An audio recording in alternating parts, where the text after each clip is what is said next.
요한복음 강의 19번째 시간입니다. 이번 시간에는 지난 시간에 이어 8장을 계속해서 다루도록 하겠습니다. 지난번에는 이제 예수의 근원에 대해서 다루었고요. 이번에는 유대인의 근원 내지는 악의 근원에 대해서 다루도록 하겠습니다. 8장 33절부터 38절입니다. 그들이 대답하되 우리가 아브라함의 자손이라 남의 종이 된 적이 없거늘 어찌하여 우리가 자유롭게 되리라 하느냐. 예수께서 대답하시되 진실로 진실로 너희에게 이르노니 죄를 범하는 자마다 죄의 종이라. 종은 영원히 집에 거하지 못하되 아들은 영원히 거하나니 그러므로 아들이 너희를 자유롭게 하면 너희가 참으로 자유로우리라. 나도 너희가 아브라함의 자손인 줄 아노라. 그러나 내 말이 너희 안에 있을 곳이 없으므로 나를 죽이려 하는도다. 나는 내 아버지에게서 본 것을 말하고 너희는 너희 아비에게서 들은 것을 행하느니라. 유대인들은 예수의 그 진리 주장에 대해서 이제 시비를 걸었지만 예수는 그것에 대해서 모두 이전 그 시간에 제가 말씀드린 것처럼 다 답을 했습니다. 이제는 반대로 예수가 유대인들의 어떻게 보면 이제 진리 주장에 대하여 시비를 걸고 있다. 이제 시비를 따지고 있다라고 할 수 있겠습니다. 예수는 바로 직전의 구절, 그러니까 요한복음 8장 31절, 32절에서 진리가 이제 자유를 선물한다라는 식으로 이제 선포를 했습니다. 그 말인즉슨 유대인이 가지고 있는 자칭 진리에는 자유가 없다는 거죠.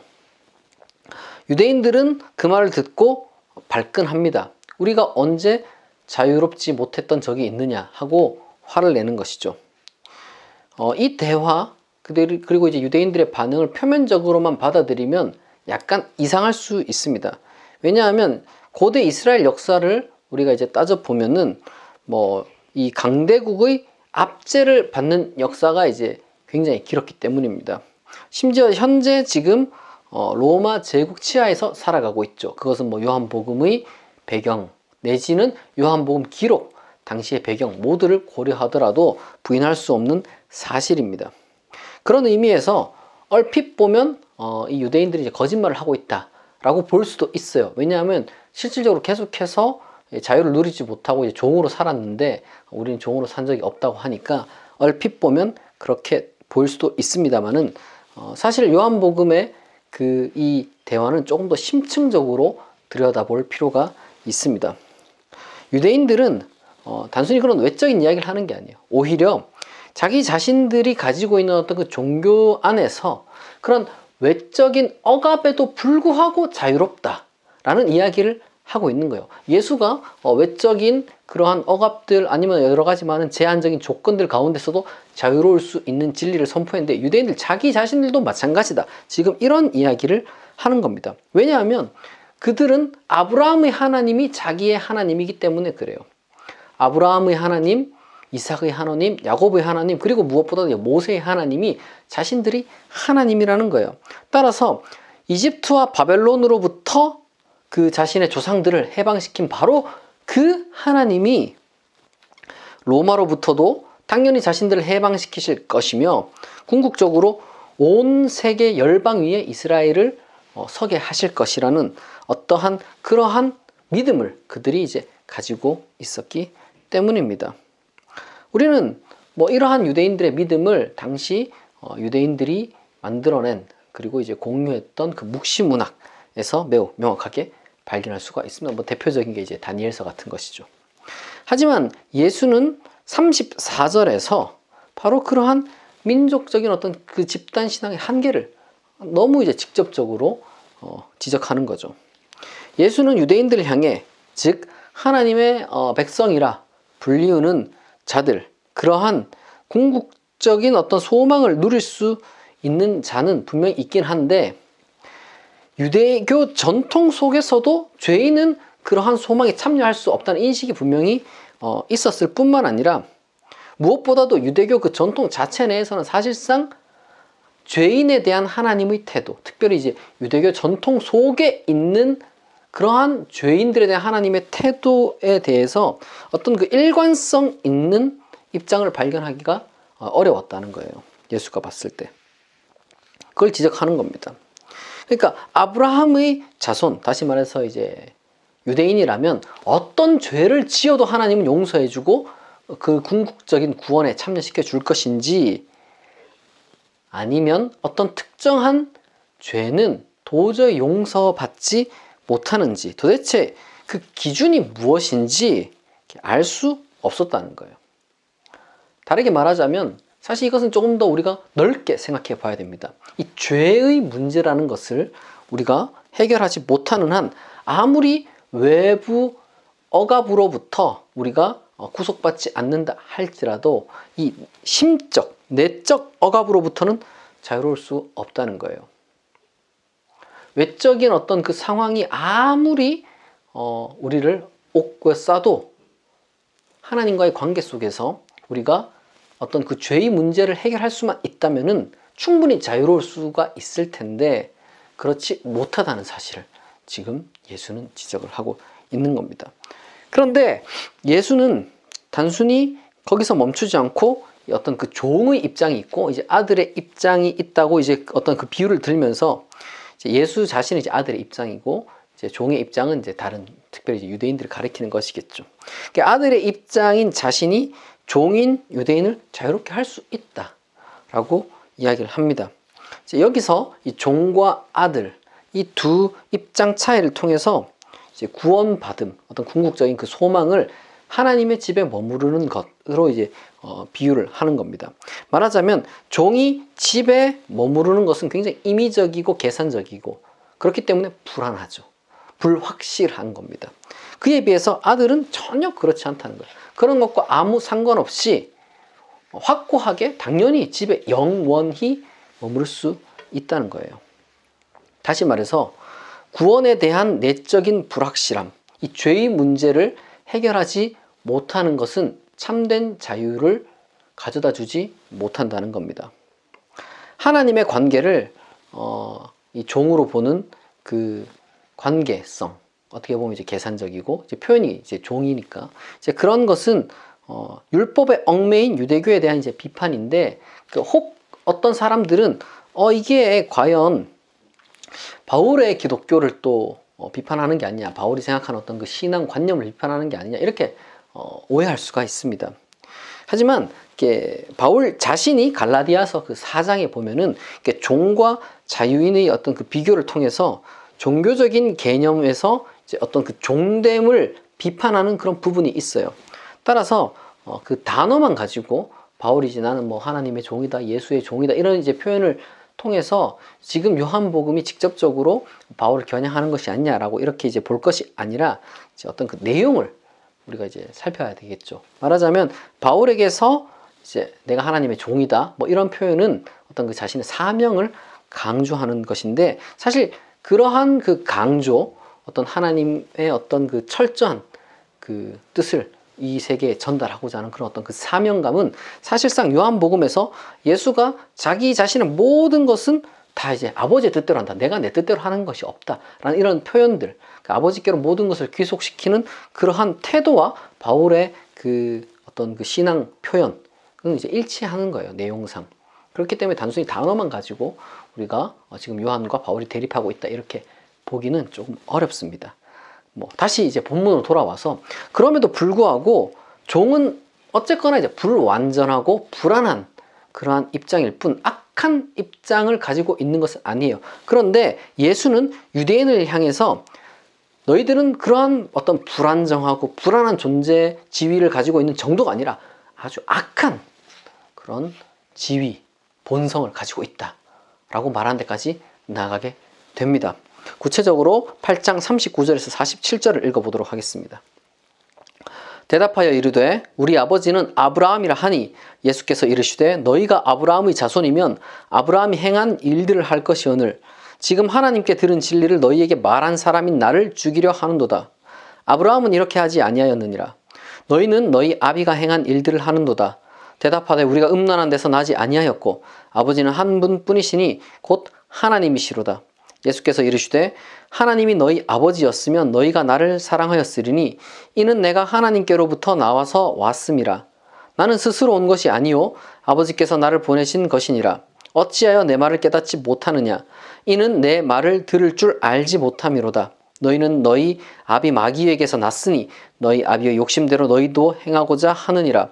그는 처음부터 살인한 자요, 진리가 그 속에 없으므로 진리에 서지 못하고 거짓을 말할 때마다 제 것으로 말하나니 이는 그가 거짓말쟁이요 거짓의 아비가 되었음이라. 내가 진리를 말함으로 너희가 나를 믿지 아니하는도다. 너희 중에 누가 나를 죄로 책 잡겠느냐? 내가 진리를 말하는데도 어찌하여 나를 믿지 아니하느냐? 하나님께 속한 자는 하나님의 말씀을 듣나니 너희가 듣지 아니함은 하나님께 속하지 아니하였음이로다.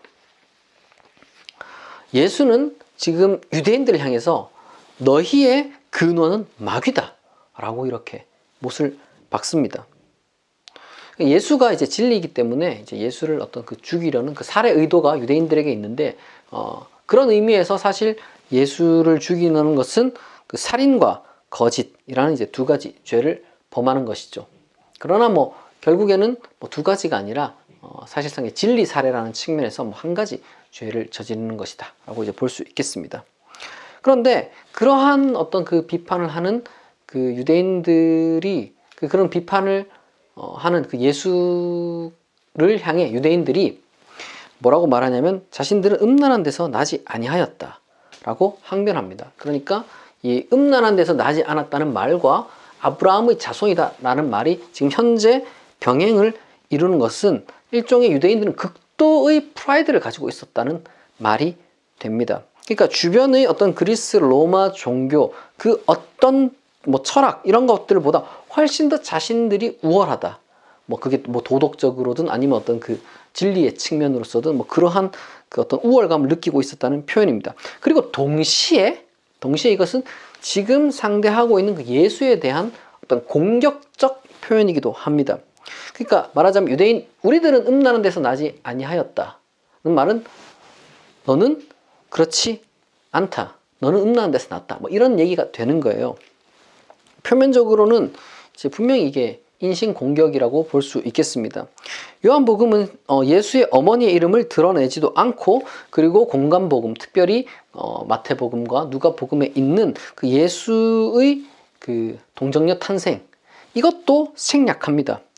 뭐 그러한 이유에는 어떤 고상한 신학적 이유가 당연히 있겠지만, 분명히 우리가 추측컨대 유치한 소문을 차단하려는 그러한 의도도 있었을 것이라고 충분히 유추해 볼 수 있습니다. 실제로 비록 약간 후세되긴 하지만 2세기경 켈수스라는 반기독교 철학자는 예수는 사실 이제 군인과 마리아 사이에서 난 사생아인데 그것을 감추기 위해서 교묘하게 처녀 탄생이라는 설화를 만들어냈다라고 비난하기도 했습니다. 근데 이제 이게 이제 문헌으로 남은 게 이러한 켈수스의 그 비판 문헌으로 남은 게 이제 2세기 후반이니까 그러니까 처녀 탄생 설화가 유행한 뒤, 그러니까 최소한 이제 마태복음이 기록된 이후 요한복음이 기록될 당시가 이제 1세기 후반에서 2세기 초로 우리가 이제 본다면은, 그러니까 그 멀지 않은 시기에 켈수스가 그렇게 대놓고 말을 했으니까 소문 그 자체는 약간 더 그 직후에 있었을 확률이 높겠죠. 처녀탄생 그 설화가 만들어진 이후에 그러한 비난이 충분히 이르게 있었을 확률이 높습니다. 그것을 감안하면 앞서 유대인들이 뭐 너 아버지가 누구냐 이렇게 이제 뻔히 알면서 묻는 말부터 시작해서, 그리고 인간 예수에 관한 그 마태복음, 누가복음의 그 전승에 대한 비난을 우회적으로 요한복음이 이제 드러낸 것일 가능성이 높습니다. 그러나 요한복음은 그러한 어떤 그 소문에 대한 그 우회적인 비난을 정면으로 반박하려고 하지 않아요. 왜냐하면 요한복음 저자 자신도 그러한 공간복음의 인간 예수에 관한 전설적인 전승을 버렸기 때문에 어떻게 보면은 그 전설도 공허하고 그 전설에 대한 비난도 공허하다는 것을 지금 보여주고 있다라고 볼 수 있습니다. 그러니까 어떤 헛된 비난이 있고 동시에 거기에 대해서 이제 어떤 그 반박을 하는 게 아니라 예수가 끊임없이 요한복음에서는 자기의 근원을 아버지에게 있다, 천상의 하늘에 있다라고 이야기를 하는 것은 바로 그러한 의도가 있다고 우리가 보아야 됩니다. 중요한 것은 왜 유대인들은 단순한 그 어떻게 보면 이제 불안한 지위, 불확실한 그런 종의 지위가 아니라 마귀 자손이라는 악한 지위에 놓이게 되었다는 그런 비판을 어떻게 보면 이제 비난에 가까운데 그런 소리를 이제 듣게 되었나는 거예요. 이것은 시간 원인을 따지는 게 당연히 아닙니다. 오히려 이것은 궁극적으로 말하자면 이제 의지 근원을 찾는 거예요. 의지 근원. 앞서 말했듯이 그들이 저지르는 죄는 이제 살인과 거짓이고 이것은 마귀의 본성입니다. 그리고 마귀의 본성은 앞서 설명한 대로 조금 더 그 살인보다는 이제 거짓, 진리 살해라는 점에서 이제 거짓에 더 가깝습니다. 유대인들은 그들이 지금 본성적으로 그리고 의지적으로 거짓을 추구한다는 점에서 마귀의 자손이라는 거예요. 그래서 우리가 어떻게 보면은 조금 신화적으로 오해할 수 있는 여지들에 빠질 필요가 없습니다. 예를 들어서 44절 같은 경우는 굉장히 생소한 이야기를 들려주는데 마치 우리가 알지 못하는 어떤 그 모종의 마귀 기원 신화 같은 게 있다는 것처럼 말을 하고 있는데 그렇게 오해를 하면 안 된다는 거예요. 44절을 보면은 그는 처음부터 살인한 자요 진리가 그 속에 없으므로 진리에 서지 못하고 거짓을 말할 때마다 제 것으로 말하나니 이는 그가 거짓말쟁이요 거짓의 아비가 되었음이라 라고 하는데 우리가 알지 못하는 어떤 그 신화가 있다라고 지금 얘기하는 사람들도 있고 또 한편으로는 이게 창세기의 가인 이야기가 아니냐. 왜냐하면 가인이 실질적으로 이제 아벨을 죽이고 그 다음에 이제 뭐 내가 어떻게 아냐 이렇게 뭐 거짓말도 하고 그랬기 때문에 아무래도 그런 것이 아니냐라고 제시합니다만은 사실 요한복음이 말하고자 하는 것은 그런 뭐 어떤 식으로든지 간에 그런 설화나 전설, 신화 이야기가 아니에요. 오히려 훨씬 더 근원적인 양자택일을 지금 제시하고 있는 겁니다. 그대들의 의지 근원이 하나님에게 있느냐 아니면 마귀에게 있느냐. 이것은 약간 어떻게 보면 좀 신화적인 표현이죠. 그것도. 하지만 이게 이제 어떤 그 듀얼리즘, 그러니까 이원론을 얘기하는 게 아니에요. 오히려 이제 리골즘, 뭐라 그래야 될까? 그 어떤 그 엄격주의라고 해야 될까요? 이제 그런 것에 지금 어떤 중요성이 이제 놓여져 있는 겁니다. 내가 어떤 선과 진리를 추구하는 것이 아니라면, 그러니까 하나님을 따라서 사는 것이 아니라면 사실상 그것은 악과 거짓을 추구하는 것과 같다. 그것은 사실 마귀를 따라 사는 것과 같다는 그런 굉장히 엄격하고 그런 어떤 무거운 단호함이라고 말할 수 있는 겁니다. 그러니까 사람은 요한복음에서는 이원론은 아니지만 엄격주의적으로 이제 둘로 구별하려고 하는 거예요. 말하자면 내가 지금 살아가고 있는데 뭐 선악에도 관심이 없고 진리와 거짓을 구별하는데도 아무 관심이 없고 그리고 또 내 마음에 들지 않는다고 해서 어떤 선악 판단, 참 거짓 뭐 이런 것들을 아무런 그 관심도 두지 않고 그저 배척하고 비난하고 미워하고 반대한다면 그 사람은 마귀 자식이나 다름없다 이런 얘기를 하는 거예요. 물론 지금 요한복음은 살아가기 바쁜 굉장히 그 살아가는 것 그 자체가 힘든 그런 사람들 뭐 능동적으로 이제 우리가 막 선과 진리를 찾고 참과 거짓을 구별하기 쉬운 일이 아니잖아요. 그렇게 능동적으로 하지 않는 사람들 향해서 비난하는 것은 아닙니다. 조금 더 정확하게 말하자면 지금 예수가 와서 하나님의 뜻을 선포함에도 불구하고 그 예수를 향해 적대적인 태도를 보이는 그러한 사람들을 지금 비판하고 있는 겁니다. 그러니까 중요한 순간에 누구라도 살아가면서 선악 판단을 해야 되는 순간 참 거짓을 구별해야 되는 그 순간인데 그 순간 그런 것들을 귀찮게 여기고 필요 없다고 여기고 쓸모 없다고 여기고 도리어 그런 것들을 말하는 사람들을 배척하고 비난하고 무시하고 심지어 적개심을 가지고 문자적으로는 아니지만 심정적으로 죽이겠다는 그러한 사람들을 향해서 지금 그러한 의지 근원을 갖는 것은 그러한 삶의 태도는 단순히 감정적인 순간이 아니라 삶 전체가 만약에 그렇게 흐르고 있다면 그것은 그야말로 마귀의 자손으로 살아가는 것과 다를 바가 없다. 본성적으로 그것은 마귀의 본성이다 라고 지금 아주 엄격하게 꾸짖는 것이라고 말할 수 있습니다. 계속해서 48절부터 59절 끝까지 읽어보도록 하겠습니다. 유대인들이 대답하여 이르되 우리가 너를 사마리아 사람이라 또는 귀신이 들렸다 하는 말이 옳지 아니하냐. 예수께서 대답하시되 나는 귀신 들린 것이 아니라 오직 내 아버지를 공경하며늘 너희가 나를 무시하는도다. 나는 내 영광을 구하지 아니하나 구하고 판단하신 이가 계시니라. 진실로 진실로 너희에게 이르노니 사람이 내 말을 지키면 영원히 죽음을 보지 아니하리라. 유대인들이 이르되 지금 내가 귀신 들린 줄을 아노라. 아브라함과 선지자들도 죽었거늘 네 말은 사람이 내 말을 지키면 영원히 죽음을 맛보지 아니하리라 하니 너는 이미 죽은 우리 조상 아브라함보다 크냐? 또 선지자들도 죽었거늘 너는 너를 누구라 하느냐? 예수께서 대답하시되 내가 내게 영광을 돌리면 내 영광이 아무것도 아니거니와 내게 영광을 돌리시는 이는 내 아버지시니 곧 너희가 너희 하나님이라 칭하는 그이시라.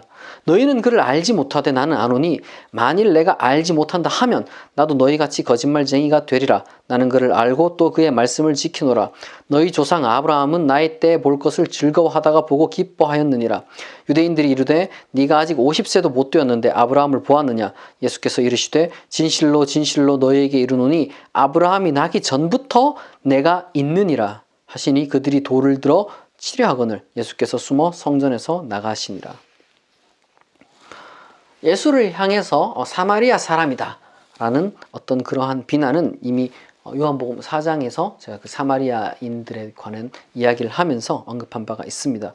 또한 한편으로 예수를 향해 귀신이 들렸다라는 그런 비난도 이 공간복음에서 나타나는 그런 비난을 여기서 암시하는 것처럼 보입니다. 그리고 이제 계속해서 예수는 어떤 그 모든 자기 주장 내지는 어떤 그 진리 주장의 근거로서 아버지를 이제 반복해서 언급을 합니다. 거기에 대해서도 지난 시간 강해를 통해서 제가 이야기한 바 있습니다. 한편 여기서는 이제 공간복음에는 전혀 없는 새로운 주장 그리고 그런 새로운 주장에 대한 비난이 등장합니다. 예수는 유대인들을 향해서 영원히 죽음을 맛보지 않을 것이라는 약속을 합니다. 당연히 어떻게 보면은 유대인들의 반응이 자연스럽습니다. 터무니없는 소리를 하지 말라는 식으로 이제 반응을 하는 것이죠. 실제로 유대인들은 그렇게 얘기를 한 겁니다. 이스라엘 종교사 속에서 그 정말 하나님과 가까웠던 그 훌륭한 신앙, 그 어느 신앙인이라 할지라도, 아브라함이라 할지라도, 그 어떤 선지자, 예언자라 할지라도 어쨌든 다 죽었다는 거예요. 죽지 않은 사람은 없었다는 거죠. 그런데 예수는 지금 그 말을 하기 직전, 그러니까 영원히 죽음을 맛보지 아니라는 그 말을 하기 그 직전에 무슨 말 했냐 그러면 거짓인 가장 큰 죄, 거짓을 가장 큰 죄로 얘기했습니다. 거짓은 마귀의 본성이라고 이야기를 했습니다. 따라서 지금 예수가 하는 말은 자기 스스로 어떤 거짓이라는 의식, 어떤 속임수라는 의식을 갖지 않고 하는 말이에요. 만약 그렇게 된다면 결국에는 어떻게 보면 자기 모순에 빠지는 거죠. 거짓말하는 것은 마귀의 어떤 그 본성이 있기 때문에 거짓말을 하는 자는 결국 마귀의 자손이나 다름없다라고 말을 해놓고 영원히 죽음을 맛보지 아니할 거라는 그런 약속을 이제 해주는데 그것을 거짓말로 했다면은 예수가 마귀의 자손이 되는 것과 다름이 없는 거죠. 스스로 마귀 자식을 인정하는 셈이 되는 겁니다. 그래서 사실은 바로 이 구절은 모든 사람이 이 구절을 읽을 때는 어떻게 보면 굉장히 중요한 그 판단, 그야말로 실존적인 그 캐리그마로서 이것을 이제 마주해야 되는 거예요. 무슨 말이냐? 예수를 믿는 믿음은 영원히 죽음을 맛보지 않음에 대한 희망을 가질 수 있어야 되는 겁니다. 그게 아니라면 예수를 거짓말쟁이로 일축하면 되는 거예요. 양자택일이 우리 앞에 놓여져 있는 거죠. 예수를 단순히 도덕교사 정도로 보는 것 내지는 아니면 어떤 현세에 국한된 이 현 세계에서만 통용되는, 그러니까 말하자면 어떤 아무리 후세대를 걸쳐서 내 인생과 역사까지도 바꾸어 놓을 수 있는 그런 어떤 그 이념 정도로 보는 것, 그건 진정한 예수 신앙이 아니에요. 진정한 예수 신앙은 초월적인 희망을 예수 안에서 정말로 붙들 수 있느냐 없느냐 여기에 놓여져 있습니다. 따라서 우리는 이 요한복음의 이 선포 속에서 예수는 마귀의 자식이냐 아니면 하나님의 아들이냐, 지금 이 양자택일 가운데 우리는 서 있게 되는 겁니다. 그리고 바로 그 초월적인 희망, 예수가 지금 제시하는 그 초월적인 희망은 아까 앞서 이야기했던 그 불안에서 죄로 이끌리는 그러한 어떤 그 문제를 해결하는 핵심이기도 합니다. 영원히 죽음을 보지 않는다, 뭐 내지는 뭐 맛보지 않는다는 표현이 또 이제 이어서 나오지만, 어쨌거나 이것은 단순히 생물학적으로 죽지 않는다는 말이 아니에요. 만약에 예수를 믿었는데 우리가 죽었으니까 예수는 거짓말장이다, 이렇게 말하는 것은 조금은 지금 이 문장을 약간 오해한 겁니다. 왜냐하면 만약 생물학적인 어떤 죽음을 뭐 보지 않는다, 내지는 죽음을 맛보지 않는다라고 말했다라면 굳이 그 에이스톤 아이오나, 그러니까 영원히 라는 그러한 표현을 덧붙이지 않았을 거예요. 안 그렇습니까? 죽음이라는 것이 원래 그런 것인데. 이 말은 최소한 8장 35절에서 이제 종과 달리 아들이 집에 영원히 머문다고 했을 때 사용된 그 표현과 똑같습니다. 에이스톤 아이오나. 그러니까 이것은 그럼 의미하는 게 뭐냐? 하나님과의 확실한 관계성을 말하는 거예요. 하나님과의 불확실한 관계가 아니라 하나님과의 확실한 관계. 불안정하고 계산적인 관계가 아니라 그야말로 이상적인 가족 관계가 되는 겁니다. 그렇기에 예수는 자기가 아버지로부터 왔다는 것을 계속해서 이제 반복해서 강조하는 거예요. 예수는 지금까지 누구도 갖지 못했던 온전하게 하나님과 어떤 그 가족이 되는, 그러니까 하나님의 자녀가 되는 그 관계를 알려주기 위해서 이 땅에 오신 분이라는 거예요. 아마도 교회를 어린 시절부터 다니신 분들은 정말 어떻게 보면은 가장 유명한 구절일 거예요. 이미 우리 요한복음 1장 이제 강연에서도 했지만 정말 반복해서 읽고 또 뭐 교회에서 외우기도 하고 또 다른 사람들에게 외우기도 하게 만들었던 바로 그 구절, 요한복음 1장 12절과 13절이 딱 지금 이 순간 아마 많은 사람들, 설교 듣는 분들 가슴 속에, 머릿속에 떠올랐을 겁니다. 영접하는 자, 곧 그 이름을 믿는 자들에게는 하나님의 자녀가 되는 권세를 주셨으니 이는 혈통으로나 육종으로나 사람의 뜻으로 나지 아니하고 오직 하나님께로부터 난 자들이니라. 아멘. 그 의미가 지금 여기서 드러나는 거예요. 따라서 영원히 죽음을 맛보지 않는다는 것은 생물학적 상태가 아니라 하나님과의 관계예요. 왜냐하면 하나님 안에서 모든 사람이 살았으니까. 그리고 우리가 부활을 믿는 종교니까. 그러니까 이런 관계를 약속해준 종교는 이전에도 이후에도 없어요.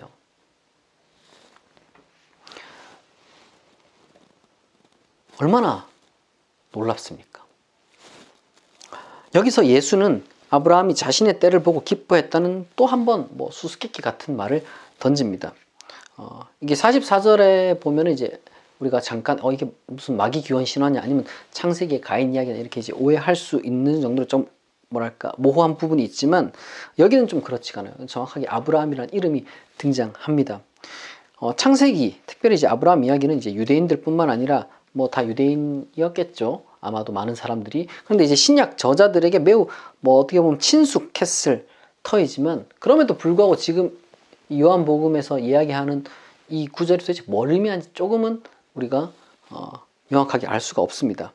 아마도 몇몇 사람들이 주장하는 것처럼 이 아브라함의 기쁨이 마치 이제 이삭의 그 탄생을 하나님으로부터 이제 약속받았을 때와 이제 뭐 연결될 수 있다라고 생각하는 사람도 있지만 저는 그러한 해석이 창세기의 문맥이나 왜냐하면 이제 그 아브라함이 정말 기뻐했다라는 표현과 이제 웃었다라는 표현이 조금 이제 비슷한 그런 단어가 사용되었는데 그럼에도 불구하고 문맥상 뭐 창세기의 문맥이나 아니면 이 요한복음의 문맥이나 조금 맞지 않아 보인다는 거예요.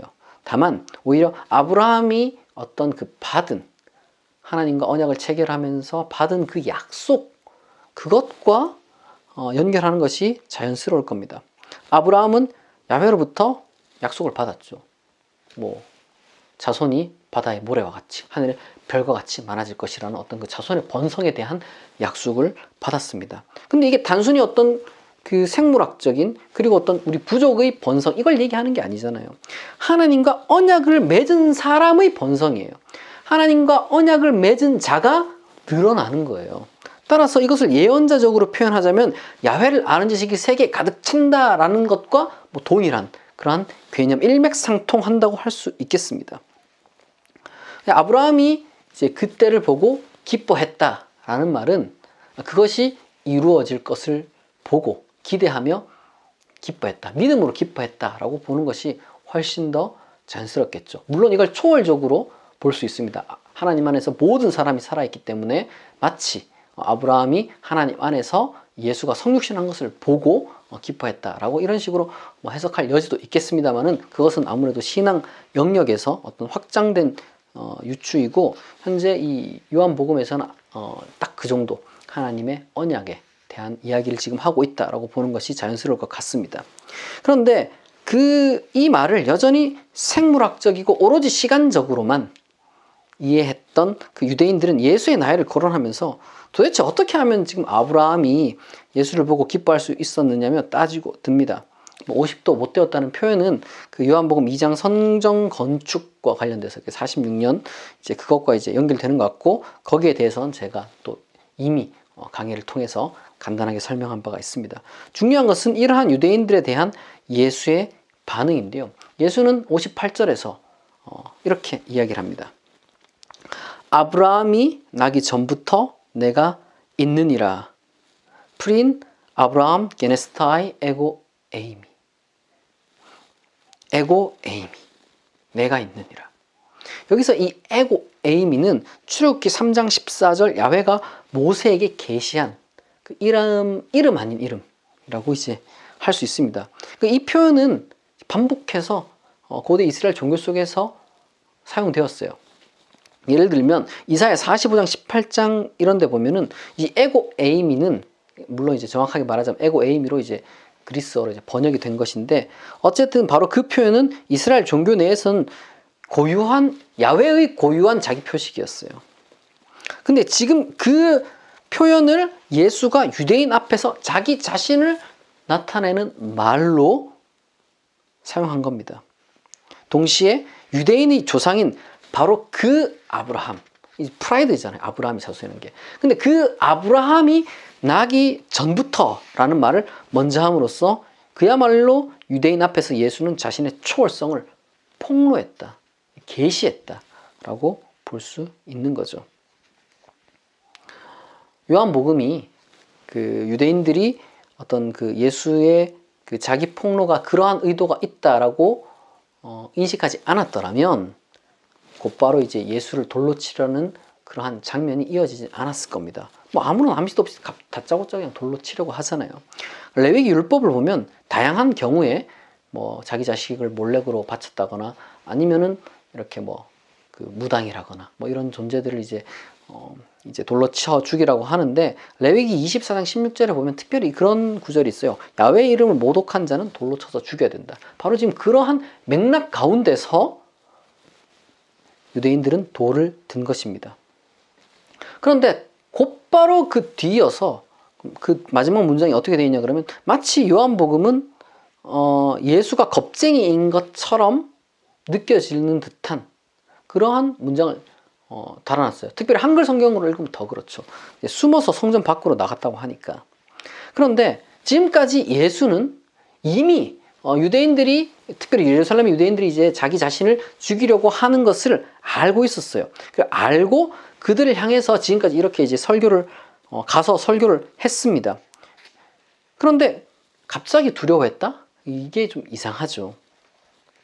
그렇다고 해서 누가복음 4장 29절 30절 거기 보면은 예수가 자기를 죽이려고 하는 자들 사이를 당당하게 그 사이로 지나갔다, 그런 것도 아닙니다. 그러니까 일부 어떤 사본에 보면은 마치 그 누가복음의 그 구절이랑 비슷한 내용을 이제 그대로 이렇게 요한복음에도 삽입을 해놨는데, 사실 그것은 요한복음의 그 문학적 신학적 의도를 어떻게 보면 더 흐릿하게 만드는 것일 수도 있어요. 왜냐하면 우리가 여기서 집중해야 되는 것이 조금은 그 언어학적인 그런 고찰이 필요한데, 예수가 숨었다라는 이 동사가 수동태로 쓰였어요. 그러니까 이제 어떤 영어 성경 같은 데서 보면은 이게 약간 이해가 안 되니까 제기 동사처럼 예수가 스스로를 숨겼다 이렇게 이제 번역하기도 합니다만은, 사실 그보다 조금 더 정확하게 이 동사의 수동태를 살리자면 예수가 숨겨졌고 성전 밖으로 나갔다라고 해야 보다 더 정확한 직역이라고 할 수 있겠습니다. 이것은 유대인들이 완전히 예수와 이제 단절되었다는 것을, 예수가 유대인들에게서 숨겨졌다는 것, 그런 것을 지금 의미하는 거예요. 예수는 이제 그들 가운데서 사라졌습니다. 성전에서 나갔습니다. 이제 더 이상 유대인들에게 예수는 진리로 다가오지 못하고, 그리고 성전에서는 예수의 진리를 들을 수 없다는 것이 매우 압축적이면서도 굉장히 어떻게 보면 날카롭게 아주 짧은 문장으로 그렇게 지금 기록된 것입니다. 훌륭한 촌철살인이라고 할 수 있겠죠. 지금까지 이제 8장을 강의를 했는데, 이처럼 아주 심오한 계시가 예수를 통해서 요한복음 안에서 전해졌습니다. 이러한 예수의 계시를 통해서 우리의 삶을 변화시키는 초월적인 하나님에 대한 희망을 발견하고, 바로 그 안에서 죄와 불안으로부터 해방되는 그러한 삶을 살아가시기를 진심으로 축복합니다. 기도하겠습니다. 자비하신 하나님, 우리가 마귀, 거짓, 욕심이 아니라 하나님, 진리, 그리고 믿음과 확신 가운데 살아가게 하옵소서. 예수 그리스도의 이름으로 기도합니다. 아멘.